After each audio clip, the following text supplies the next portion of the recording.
He's basically trying to stomp on one end of the tech sector so that engineers squirt out the other end into manufacturing, which is what he really wants, because he's a boomer and he thinks that only like manufacturing is real stuff. He was trying to do that, and I came out with an article that said that, which is still the most read blog post on my blog, on my new blog.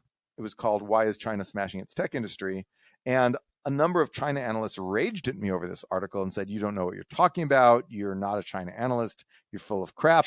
Several days later, the Chinese government came out with a policy statement that said the reason we're doing this is so that people will do manufacturing instead.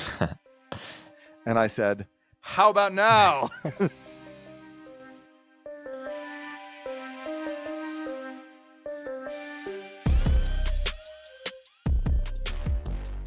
Welcome to Econ 102, where economist Noah Smith and I make sense of what's happening in the news, technology, business, and beyond through the lens of economics. Let's jump right in. Well, Noah, welcome to the first podcast that we're jointly doing together. Really excited about this. I'm very excited. So, Noah, I want to cover some of your most recent pieces. One of yours is on the debt ceiling, and you start the piece by talking about how you've been more optimistic politically recently, or more optimistic about U.S. politics. And so I thought that could be a good opportunity to kind of do a little bit of an overview of Biden's first term, things we're excited about, things we're not excited about. And so obviously there are things like Ukraine, things like inflation, sort of the Afghanistan incident, sort of his approach to China. I'm curious what you think are the issues that define the Biden presidency to date, and let's talk about where you're optimistic and where less so. Right. Well, so my optimism really began before Biden. It began during COVID, because we did a lot of effective COVID relief and we did the vaccines, and that was extremely effective. And that's when I started to think maybe this whole narrative about the U.S. as this declining empire that you see passed around, including, among some people I hang out with, maybe that narrative was not quite right. Maybe the U.S. still has some strength in it. And I think that's important to emphasize, because I wouldn't equate my optimism with Biden. I know that that's an urge that partisan people have. My guy is in the White House, so now everything must be going great. But no, my optimism began under Trump, actually.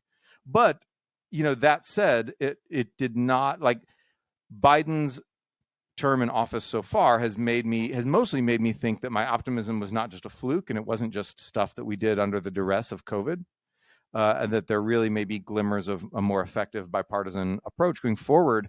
I think if you want to look at the good things that Biden has done, I think the most important thing Biden has done that I think people don't even realize is the most important yet is switching our economic policy paradigm.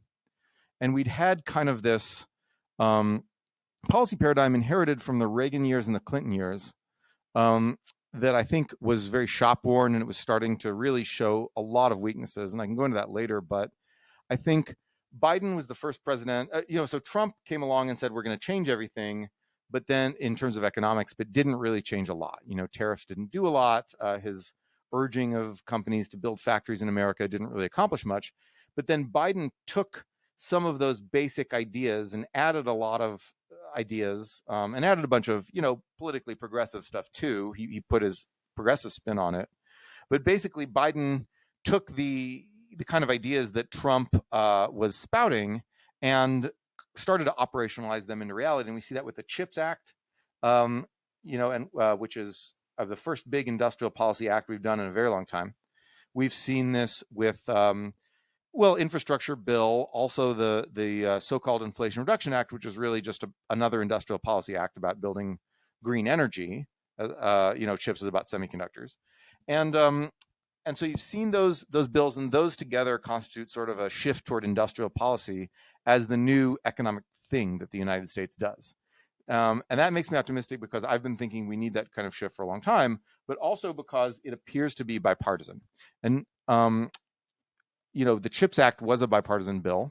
The infrastructure bill was bipartisan. The IRA was not, but that may have been a result of just posturing as much as anything. The Republicans don't seem too upset about the IRA. And so I think that that's the most important thing that we've seen from Biden.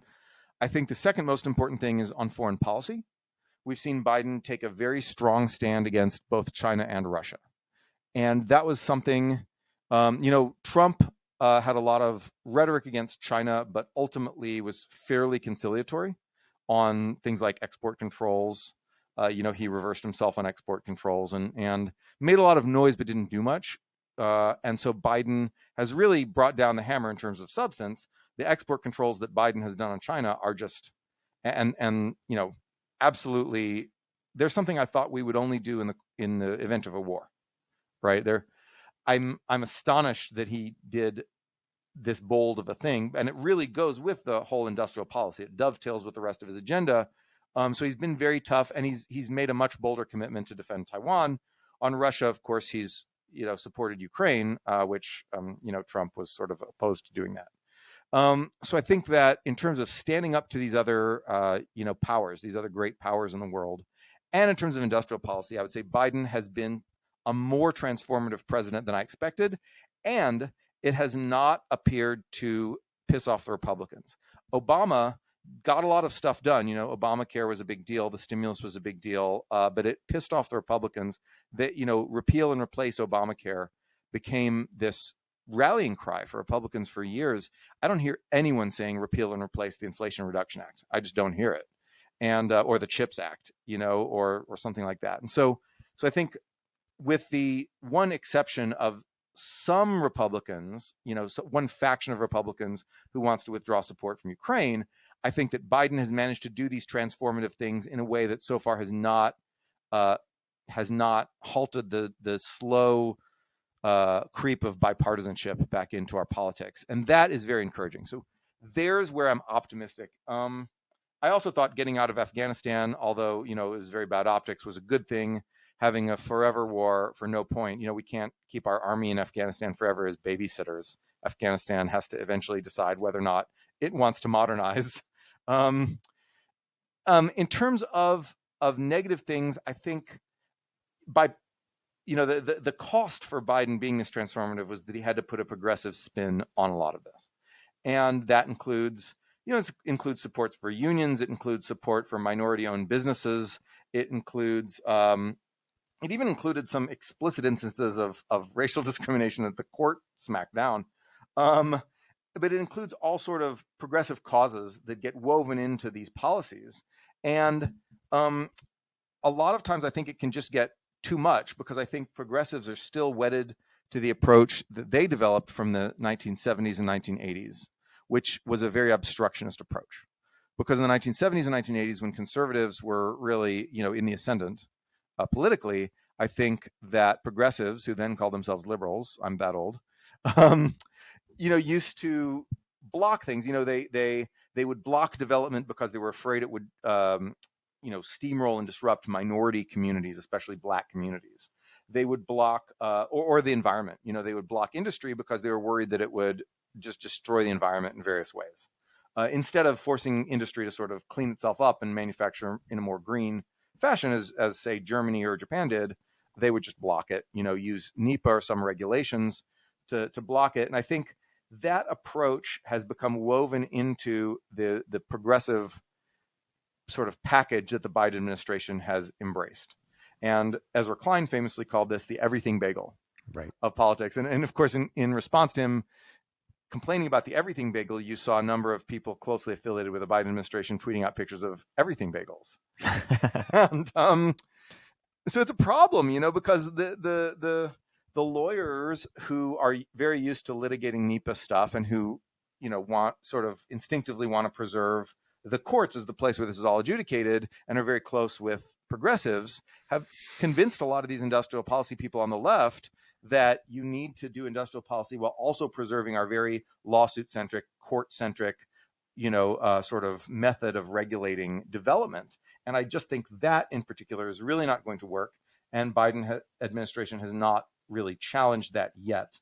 We've seen very tepid moves on permitting reform, and they're just starting to realize now that if we don't do permitting reform, we won't actually be able to build the green energy, because we won't be able to lay the power lines that transmit the green energy to where it needs to go. And so I think that they're just now starting to realize that the everything bagel is not quite working. And the first thing they need to throw under the bus is this cumbersome judicial-centric process of environmental review. So that would be a quick summary of how I'm seeing the Biden administration. So the wins, to summarize, the recap, the W's for Biden are the sort of approach to foreign policy and industrial policy, and the L's are sort of creeping or overextended or misplaced progressivism. Right. And actually, there was one thing I forgot. I think, although I had long been a supporter of student debt relief, student debt cancellation, especially for the generation that graduated into the Great Recession and got a bit screwed there, I flipped and I'm now against it.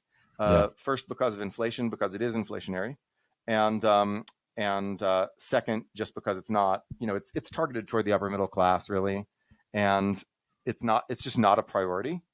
And we have a lot of other things we need to be spending on, like building out a bunch of green energy, or even doing, welfare targeted at the people who really need it, like cash benefits for poor people and kids and whatnot. I just think that I've flipped on student debt relief. I liked it during the recovery from the Great Recession, but now I hope they cancel the plan, actually. But they're unlikely to, because it's so politically important. Well, the Supreme Court might cancel it. Oh, got it. It's interesting. So yeah, in some ways there were some continuations, the foreign policy side, or sort of fulfillment of the things that Trump promised but maybe didn't deliver on. In other ways, certainly culturally, there's just been this massive drop in kind of the temperature of our political discourse, and things just feel a lot saner. Not to say that they're sane, but in a post-Trump era, you could say all things about Elon all day long. A world in which every day we're talking about Elon as opposed to every day we're talking about Trump is still a saner world. That is a saner world. And of course, I have to put an asterisk by that, because I am worried that Trump will come back worse than ever. It's like, one of those movies where you think the bad guy's dead, and then he just comes up and like, no, he's still alive, and you have to fight him again. And he's even worse this time. Or one of those video games where it's like, this is not my final form. And it's like, don't want to jinx it.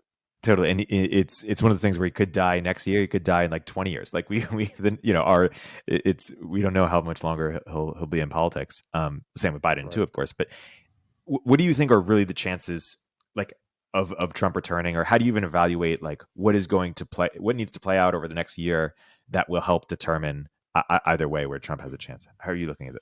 Well, here I'm not really a specialist, but I see Trump's advantage as the Republican primary system, which the Republican primary system, unlike the Democratic primary system, is a first past the post system. So if you get 30% and everyone else gets 29%, you win all of the delegates from a state. And so you don't have to actually be more popular than everyone else combined, as you do with Democrats, to win. All you have to do is be, have a plurality. And so that's actually how Trump won the first time. And that's how Mitt Romney won as well. And that's the problem, because Trump has this very solid, fired up base that I think does not constitute a majority of the Republican Party, but constitutes such an unshakable hard block that you'll have to get someone else very charismatic, in order to beat him. It can't just be anyone but Trump, because the Republican primary system just doesn't work that way. I think, and I'm not sure that Ron DeSantis can do it, honestly. Like, he's short, he's got a squeaky voice. I don't know. I would, if I were Republicans, then I guess I would probably bet on Glenn Youngkin, because he's optimistic in the way that Ronald Reagan was, whereas DeSantis is sort of, he's fiery and consumed with culture war stuff, but he doesn't have that optimism of like, it's morning in America, and maybe we're not ready for it yet. Maybe we're just, it's been too few years since the pandemic in the Trump years, and we're just still in our 1970s, because I really do think we are in the 1970s come again. And maybe by 2028, we would be ready for a conservative like Youngkin to come in and give us this optimistic Reagan-esque conservatism. And I just don't think the nation is necessarily there yet. If you ask Republicans what their main issues are, the word woke appears in like a majority of them. And which that means people are pretty online. Online has taken over. And so I don't think we're to the Reagan part yet. Hey there, Erik here. We're looking for sponsors to partner with us on our show. If you or your business might be interested, send us a note at eric@turpentine.co or through our website. That's eric@turpentine.co. Yeah, we're going to see how far People often say Twitter is not real life, but DeSantis, Vivek, other candidates are really playing towards that very online crowd. We're going to see how widely shared this sort of the woke concerns are. Right. I think it's interesting because I thought wokeness was and is a good word for a certain collection of social justice movements on the progressive side. I thought that was a good and useful word, and now Republicans, of course, have co-opted it, and they're just using woke to mean anything that they don't like, including things that we thought we had settled back in the 60s and 70s. Just, I don't know, teaching Black history in history class. I learned all that stuff, and now it's woke. I don't know. Like, I feel like it's become this catch-all term, and maybe we'll get tired of it in a couple of years. Who knows? Yeah. The going back to foreign policy. So is your ideal foreign policy, or what you would recommend, pretty similar to what Biden has done right now, or like where would you differ, if at all, or advise? So Biden has done a much better job on foreign policy, certainly a much better job than Trump, Obama, or Bush, Obama was the least bad of those, but he was bad. He let Russia stomp all over Crimea. He engaged in some inadvisable stuff, and he ignored the threat of China, basically. And somehow Bush and Trump were worse because Trump just started fights with all of our allies, whereas Bush started a pointless war. And so, we haven't really had good foreign policy people since. But is it fair to note that Trump is the only one who didn't have a war, or is that a red herring? No, it is good not to have a war. It is bad to invite a world of war. Trump weakened America's alliances in ways that I think made a war over Taiwan more likely, and that may have made the Ukraine invasion more likely as well. I think, it's not as simple as like pro-war, anti-war, although some people would have you believe that. It's more like pro-stability or pro-chaos. Yeah. So we can either do the chaos or invite the chaos. And Bush did the chaos, and Obama and Trump more invited the chaos. Yep. That makes sense. And so define what Biden is doing exactly that is making it, a positive impact. What Biden is doing that's better is he's recognizing, although he hasn't gotten 100% of the way there, but he's gotten some of the way there. He's recognizing that the 1990s are well and truly over, that the America no longer is the de facto leader of this community of nations that can just isolate rogue states whenever it wants, just because the Americans say that, and then everybody just jumps when the Americans say. He's starting to understand the value and importance of alliances. And I would say the most important alliance that he's understanding the value of, which has flown completely under the radar, is Japan. People think Japan is pacifist. It is not. Even before it quote unquote reinterpreted its pacifist constitution a few years ago. Even before that, it was not really pacifist, but now it has reinterpreted the Constitution to basically allow a normal military, and they're engaging in a military buildup. And Japan is very, they want to oppose China's economic hegemony and a Chinese conquest of Taiwan. And Kishida, the current Japanese prime minister, is at the forefront of both those efforts. And Biden has been collaborating with them very closely. And so this revitalization of the alliance with Japan has been very important. The sort of reinvigoration of NATO, which Trump actually wanted to withdraw from, and which Obama basically ignored, and which George Bush attempted to kind of co-opt and abuse a little bit. Biden has simply reinvigorated our Cold War stance toward NATO and said, we're going to just defend Europe from Russian conquest. That's the point of NATO. That's what we're going to do. So I think that in terms of alliances, Biden has just focused more on our allies, realized that we can't go it alone like we did in the 90s. In all of his three predecessors, Obama, Trump, and Bush, all still had the go it alone mentality, long past the point where it worked. And Biden is no longer going alone. And that's good, but he's not all of the way there. There remains to be, there remains a lot to do in that direction, and we're just getting started.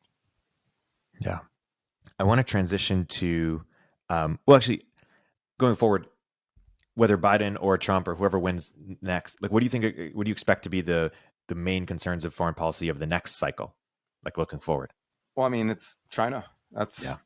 Russia is scary and aggressive, but ultimately it's a sideshow to the real contest of, will China control Asia, Right. and thus control the entire global economy?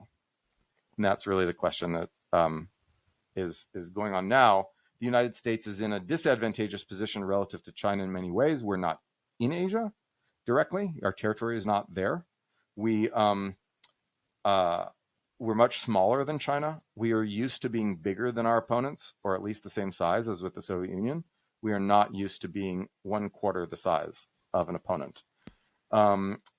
China, it has, the manufacturing cluster. China's like the workshop of the world right now. And while I think that will shift eventually and manufacturing will flow out to other regions, I think that will, for the next 10 to 15 years, China will still have that advantage in a big way. Yep. And say more about the ideal containment strategy. Like, what would you be doing to make sure that, we don't have a outcome we don't want to see in terms of China controlling Asia? Right. So I think that the export controls are a good idea. Yep. They will not stop China from getting advanced semiconductors, but they will slow it down. And that is, that's the best we can do, is to slow them down. And then friendshoring is very important. So currently we've talked about it and we've made some sort of moves behind the scenes to encourage it, but we need to have more explicit incentives for friendshoring. And that should include treaties. I know everyone thinks free trade agreements are bad, but and sometimes they are, but I think that we need treaties that encourage friendshoring to India, to Vietnam, to Indonesia, and also to the rich countries of Asia, to Japan and Korea, that help shore up the economies of these places, but also allow us to get production out of China as fast as we can. Because to get some production will come back to America, and we should encourage that, of course. That's reshoring, right? Or nearshoring, I guess, Canada and Mexico. But the manufacturing center of the world is Asia. That's where the supply chains are. That's where all the people are. That's where the growth markets all are. And so it will be very difficult to make North America replace Asia as manufacturing center of the world. And frankly, it won't happen for 50 years or maybe probably ever, because Asia is where the people are. And so we've got to move supply chains out of China to what they call alt-Asia. I think Mike Bird of The Economist coined this term, and I really like it. It just means Asia that is not China. And so that's because that's where the manufacturing has to go. And so I think friendshoring, we've got to move in that direction. The other thing we need to do is just sort of what Biden is trying to do, and we just need to continue to try to do it, which is ramp up military cooperation with our allies, especially with Japan and India. But also see if we can cooperate with maybe some new allies like Vietnam. I think Vietnam could be an important ally for us. And of course, we have history there, which somewhat stands in the way. And some people have human rights concerns because Vietnam is not a democratic country. But I think we need to kind of put that aside for now. We don't have the luxury of caring about that right now. So we should ally with Vietnam. Yeah. And say more about how you think about China, right? Like, to take two sort of very different people. Peter Zeihan is famously very bearish on China, thinks it's going to implode for any number of reasons at some point in the next decade or two, if not sooner, because, whether it's poor demographics or whether it's, they import a large percentage of their oil and, they're using routes that the U.S. protects. And if U.S. retreats, like, they're much more vulnerable, or their credit crisis, or just all sorts of interlocking crises, any one of which could be very significant blow to China's position. I know you're not as bearish, so I'm curious to discover where exactly you disagree. And then on the other hand, someone like Balaji is far more bullish because of their technological capacity, and he thinks just the level of talent is very high. So where do you disagree with both of these people, perhaps, or where do you stand? So I think China is so big. People don't understand how big China is. China is as much bigger than us as we are bigger than Germany. Imagine, Germany trying to stand against us. Yeah. Like, they could be more technologically advanced than us. They could be more economically efficient. They could be better at fighting on the battlefield. In fact, I'd argue that all those things were true at some time. And we just rolled right over them. No contest, because they're small. And, Japan too, even had Japan been as technologically, advanced and efficient as us at the time, there's no way they could have stood against us because we're bigger. As long as we sort of halfway get our shit together, so to speak, we can roll over smaller countries. We don't have to be tippy top efficiency. But China is in the same place relative to us. They are 4 times our size. Wow. And you can have all of these pessimistic things be absolutely true and still have China be by far the most formidable opponent that we've ever faced, right? If China is only 1/4 as economically efficient as us, that means that their total economic power is the same, right? If they have 1/4 our GDP, that means they have the same total GDP as us. And total GDP is, and that's before you consider other advantages like we're having trouble making ammunition. China does not. We're having trouble making vehicles and missiles and whatnot. China does not. So, they're institutionally, they're set up to be able to manufacture huge volumes of things without as much regard for procedure and NEPA and or just the environment in general, or land rights or anything. They have advantages there.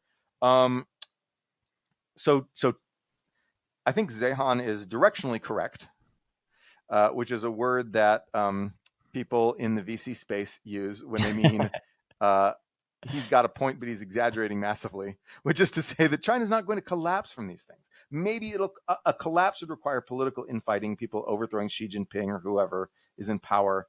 Collapses are political things. In terms of the economy, China won't do economically as well as us on a per capita basis, but they will not collapse. It's not going to look like the Soviet Union. And honestly, if the Soviet Union had 4 times our population, their economy would have also been bigger than us, even with their crappy system that they had. Right? So China could be as bad as the Soviet Union and still have as big an economy as ours, like sheer size. Do we need to get to 1 billion Americans as a foreign policy measure? Well, that's a radical take. I'll settle for 500 million. Okay. But yes. Obviously, increasing our population is important, because not just because that gives us more total GDP, which gives us more power, although that is true, but also because it gives us more of what they call an agglomeration effect. So companies want to go where the market is. And the reason America has been a leader in foreign direct investment is because everyone wants to sell to the US market. Yeah. So we need to keep that market big, because Asia, now that Asia is no longer poor, then that's the biggest market now as a whole. And so we want to keep the American market big, so that technology industries, high-tech, cutting-edge industries, including manufacturing and software and whatever, want to locate all their factories and offices here, or continue to want to locate them here. So that's the other advantage of population besides just pure numbers. Yeah. You wrote a piece about real estate in China. Why don't you unpack that piece? That it's Oh yeah. So I think it's interesting, because when we talk about China and we think about China, it's always in terms of their exports, right? It's, China's making all the electric cars. Can China make semiconductors? China makes your iPhone, blah, blah, blah. It's always in terms of that, which of course that is important. That's important to any economy and to China's. But when you look at what's actually the biggest driver of the Chinese economy, it's real estate. It is construction, property development, the sale of land, and the financing of real estate transactions. Those are the real estate related industries. And together, those make up over 1/4 of China's economy. Maybe, 29% or 28% or somewhere around there of China's entire economy. That's more than exporting industries make up. And it's this massive source of employment. It has been the biggest driver, just this giant build out of Chinese real estate. And if you look at the pictures, it's just incredible what China has built. The infrastructure, the soaring forests of apartment towers, et cetera, et cetera. But yet the importance of real estate goes far beyond just the economy and jobs in China. It's also the most important financial asset. So you can see that almost all wealth in China is in real estate. Whereas in America, it's pretty evenly balanced between real estate, stocks, and bonds, or in Japan or in other rich countries. Real estate might be somewhere around 1/3 of wealth. In China, it's like 90%. It's most of the wealth. So whether you're talking about regular households with their retirement account, nest egg, just their normal, middle-class nest egg, or whether you're talking about, rich people, with their massive fortunes in China, almost all of those fortunes are in land.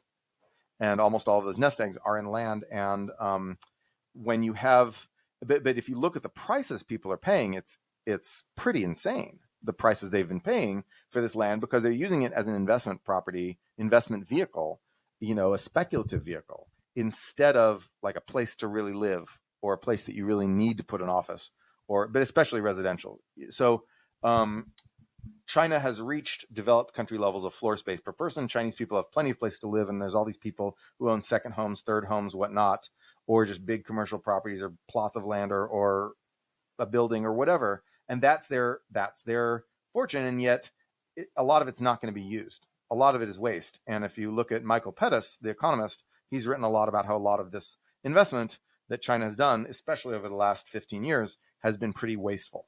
And so what that means is that if and when real estate slows, and it has already slowed, there will be a reckoning in terms of the distributional consequences. And so that's the second. So real estate is an important driver of China's economy, and it is a very important, and it's the main source of wealth in the country. But in addition to all of those, it is the main source of local government revenue. So the third use of real estate in China, the third way it's important to the economy, is as a source of local government revenue. So when local governments in China, provide any public services or build infrastructure or education or anything, or do industrial policies, they needed to finance that with land sales, with revenue, because China does not have property tax. Yeah. And so property tax is the way local government is traditionally funded. China doesn't have it for historical reasons and for political reasons. And so they use land sales to fund local government. Now that the real estate industry in China is kind of going bust and land sales are tapering off, local governments are in big trouble, and they're going to need to either switch to property tax, or the central government is going to have to step up, raise taxes a heck of a lot, and start funding all the local governments in the country, which is sort of like what Japan did. But they're going to have to figure out something, because the model where local governments all fund everything on land sales is at a dead end. Yeah. Let's return back to industrial policy. You've talked about China's industrial policy. Why don't you compare and contrast China's and the U.S. and what the U.S. can learn from China or avoid from China? Well, that's a huge topic, obviously, but I would say that China's industrial policy has really shifted. There were two eras, and in the first era, which was under Deng Xiaoping, Jiang Zemin, and most of Hu Jintao, industrial policy was mostly done at the local level. So you'd have local provincial leaders and city leaders even were tasked with raising growth, and they could do that basically any way they wanted. And there was also a bit of corruption where they made money from the real estate, which gave them an added incentive. But basically, they had this incentive to boost local growth. So they went out and lured industries in, and they, the people from Guangzhou would go over to America and say, "Hey, would you like to manufacture here?" And then lure some manufacturing enterprise there. And of course, they'd have to build infrastructure and provide housing and water and all those things that you need to do to attract industry. And so that was local industrial policy. But and you'd have some city try to be like the place where phones are made, or the place where this car part is made, or something, and you'd see them focus on these particular industries.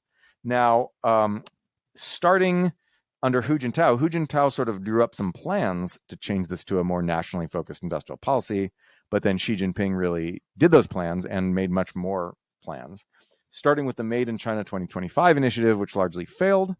It was this basically said, we're going to give subsidies at the national level, what we would call the federal level in America. But then at the central government level, we're going to give all these subsidies to companies in favored industries, especially semiconductors, electric cars, robotics, wide-body aircraft, and whatnot. This failed, as in the companies that got those subsidies ended up performing worse than similar companies that didn't get the subsidies. So the subsidies, it actually backfired in a pretty big way. And so, but then they doubled down. So now China is taking another pass at this national industrial policy. And who knows whether this time they'll get it right. We do have some countries in history who did get that right. South Korea actually managed to do that successfully. So there may be a model to emulate there. The United States is responding in kind to some degree with the IRA and the CHIPS Act. So the CHIPS Act basically, it does throw a bunch of money at semiconductor companies. It does a lot more than that, but that's one thing it does, and that is reminiscent of what China has done. And so you can make an argument that says if they do it, we need to do it, because even if it's not the most economically efficient thing, there's no way our semiconductor companies can survive in the face of that kind of competition unless they also have subsidies, even if all these subsidies are just ultimately hurting the industry and hurting the market. We can't let our companies be proportionally hurt more. You can make that competitive argument, but it is something, it looks similar to what China's doing, but on a somewhat smaller scale, and probably going to be less wasteful for that reason. And the IRA is similar. You see China subsidizing green technologies and electric cars and things. We're trying to do the same. And in China, it's really working. And in America, it's not working yet. Yeah. EVs are doing okay in America, but power infrastructure is not, because of NEPA. And because of some other things too, but especially because environmental reviews take years and years and years and years and years to complete, and you can sue people at any time and stop development, which raises the cost of development by a factor of 2 to 3x. And so then, because you're in these delays for years, and so that's we're so far having trouble executing the same style of industrial policy as China, because when we pay money for things don't get done like they do in China. In China, when you write a check for something, that check turns into things. In America, when you write a check for something, that's only the beginning of a long and laborious process of turning it into real things. And so I think that's sort of the broad sweep of what's going on here, and what the industrial policy looks like now. I would say So China is lobbing large amounts of money at things which will be wasteful, and which may in the end be effective or ineffective. We don't know yet. America is lobbing moderate amounts of money at things, in a way that is having trouble, may not even get to the chance to be wasteful, because it's getting blocked by our kludgy system that we've set up to basically block development. And so that's sort of the state of play here. But I think that industrial policy might make America's institutions better and China's worse. Because in China, you had these local governments that were all sort of competing with each other, and all sort of trying out a bunch of different experiments, and that let a million flowers bloom. And now you've got the central government has taken over, and is just Xi Jinping and his couple of buddies that you always see with him, are deciding who gets all the money. And they're doing other things, like Xi Jinping tried to stomp on the IT industry so that engineers would go into manufacturing instead. Interesting. I didn't really remember that back in 2021. He started they Jack disappeared Jack Ma for like weeks. Yep. But I didn't realize I didn't make the connection with the manufacturer.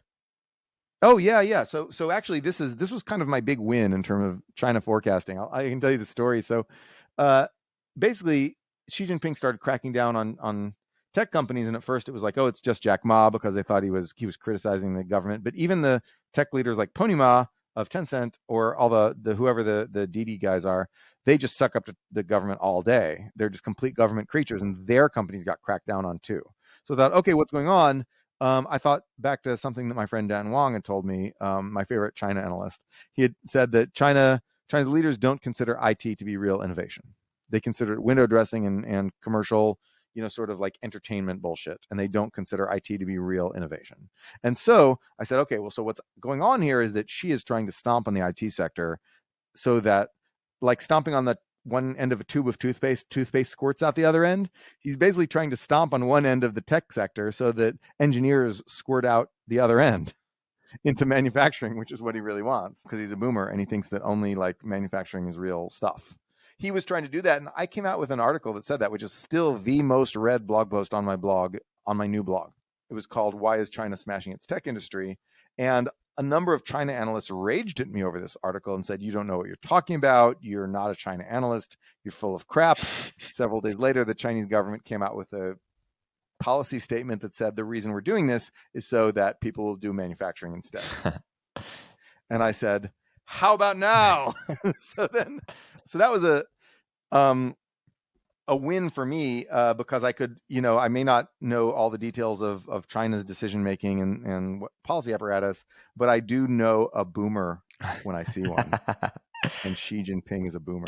Well, in the U.S., I mean, Peter Thiel said people have, gone to bits instead of atoms, because atoms have, we've outlawed building atoms or made it so hard to do so. But that's not been the case in China. Why haven't they had more?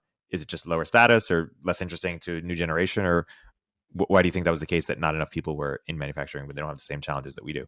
Oh, why? I mean, I think that China had lots of manufacturing and was starting to develop a robust IT sector located Got it. mostly centered on like Shenzhen. And then like Tencent was a big company, Alibaba, huge company, obviously, Didi, Uber clone, whatever, but better because it's in China. Um, and just a whole bunch of IT innovation, really cutthroat. Really, there are a lot of unethical business practices. They're much more competitive Right. than whatever Google or Apple would do to each other. But they were building this giant sort of IT empire, and because of the Great Firewall, right, they couldn't really get out of the country. So it was just the Chinese market. So, but if you were a smart young person in China, you dreamed of going into IT instead of going into manufacturing, because manufacturing is annoying. You've got to go to nasty factory floors. Right. You've got, it scales less quickly. In IT, you had this big dream of like blitz scaling with very small amounts of capital. Yeah. I mean, you're a software VC yourself. Yeah, like, yeah.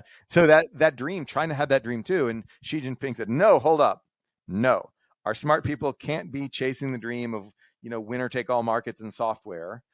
We're not here to build the next Airbnb. We are here to make missiles and weapons, and we are here to make things that tangible things that I can pull out in a parade and lead to the glory of China and other blah blah blah." I mean, it's very like 1960s idea. Chinese dynamism. Chinese dynamism. Yes. So like the fact that I'm making fun of Xi for this does not mean that it's wrong for us. Right. Because we're on the opposite side of this, right? In America, what we've got too much is just finance. Too many of our smart people, the problem isn't even our smart people going into software. It's our smart people going into hedge funds and consulting and private equity and business services and blah blah blah. Our smart people going to the sort of the East Coast paper belt, or just becoming lawyers, I guess. Instead of going into stuff that could be exported. America. So I won't say that manufacturing it's not the only thing that can be exported. You can export software, and we do. Yep.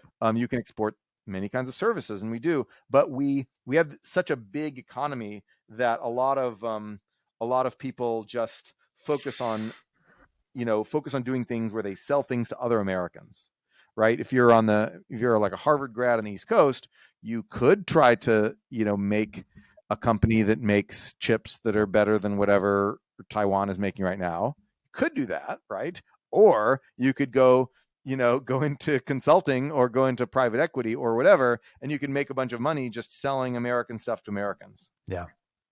And so I think, but I don't want to stomp on the private equity industry. I don't want to say, okay, we're just going to cancel private equity so that everyone leaves private equity. I want to simply shift our incentives. I want to incentivize the exportable stuff so that people shift out of private equity on their own instead of being terrorized by the government like Xi Jinping tried to do. It was a ham-handed thing, and they reversed it fairly quickly after maybe 6 months or 9 months or something. They reversed it. And of course, all the entrepreneurs in China are still cowering in fear because they're like, "Oh God, if I stick my head up, maybe they'll reverse themselves back to crush mode next week." Yeah. And so it was a bad way of executing this, but the idea that a nation's industrial mix matters is still important. It's just the way they went about it was dumb. In addition to the kind of geopolitical risks that we saw perhaps during COVID of not being, not having as many internal capabilities on the manufacturing side, do you think the argument that just jobs for the manufacturing industry is an important reason to bring back or sort of build internally, or are you less sympathetic? Like, what do all the men who had all the jobs who went away, what do those people do? Well, so no. The answer is no. I don't. Okay. I think that labor-intensive manufacturing is something the United States has no advantage in, and to try to, bring back the era where a million bazillion people worked in factories is like trying to just give people spoons to dig ditches. That's not coming back, and it would be inefficient and uncompetitive if we were to try to do manufacturing in that way with the cost structure that we have here in America. It's not happening. Yeah. In terms of providing mass employment, what provides mass employment is just service industries. But that doesn't mean manufacturing isn't important as an industry. It's it's important Right. for a different reason. It's important because when you get export revenue, when you sell things to other countries, and manufacturing is the easiest thing to export, it's the easiest thing to sell. When you get export revenue, it circulates around the domestic economy in what's known as a multiplier effect, a local multiplier. So I get $10 from selling something to Austria, and then I take that $10 and I spend it on a dentist appointment or a haircut or food at a restaurant or whatever, and that money gets passed around. Whereas if in terms of money, in terms of things you do to sell to other people near you, you don't have that much of a multiplier effect. Yeah. Because the money is just being handed from one American to the other, but money coming in from outside America actually gets spent more, and that's called a local multiplier effect. So exports are very important in this sense. Also, exports on the world market, there's a sort of a discipline there where in order to sell in the world market, you need to be productive. You need to have good stuff, right? Because you're not just competing against the people next door, you're also competing against the people from Europe and Japan and Korea and Taiwan and China and whoever else is trying to make stuff. You're competing on the world stage, and that's the biggest stage. So American productivity, I think, suffers from the fact that we don't get out there and compete in the world stage very much because people are trying to do this domestic selling. So the reason we want to revitalize manufacturing is for technology and for export, not for mass employment. That makes sense. But going back to mass employment, you mentioned services. What are men who are non-college educated going to do? Like what services? Oh, I mean, well, the obvious thing is construction. If we can get people building more stuff, that construction is a classic job. Yeah. My dad was even a construction worker for a little while. Wow. So that's the obvious answer, but there's tons of stuff you can do. There's tons of, office work around. You don't even have to go into like traditionally female dominated employment like nursing or teaching or whatever. You can do those things, and some men do, but the idea that we need to just make men comfortable with being nurses en masse, whatever, maybe, I mean, it wouldn't hurt, but I don't think it's like that big of a deal. If you look around, most people who are non-college educated have jobs like, installing your smoke alarm or, fixing your boat or selling your boat or selling you a car or, not the giantest fan of car dealerships, but yeah, selling your car or just, installing your air conditioner or things like that, or stock in warehouses, right? Or moving around merchandise, working at Best Buy, explaining, you don't have to have a college degree to like explain how like a webcam works at Best Buy. And so there's tons of work for non-college people out there. I think we need to make that work better. I think we need to make those jobs all that I just listed right there. I think we need to make all those things pay better than they do. Yeah.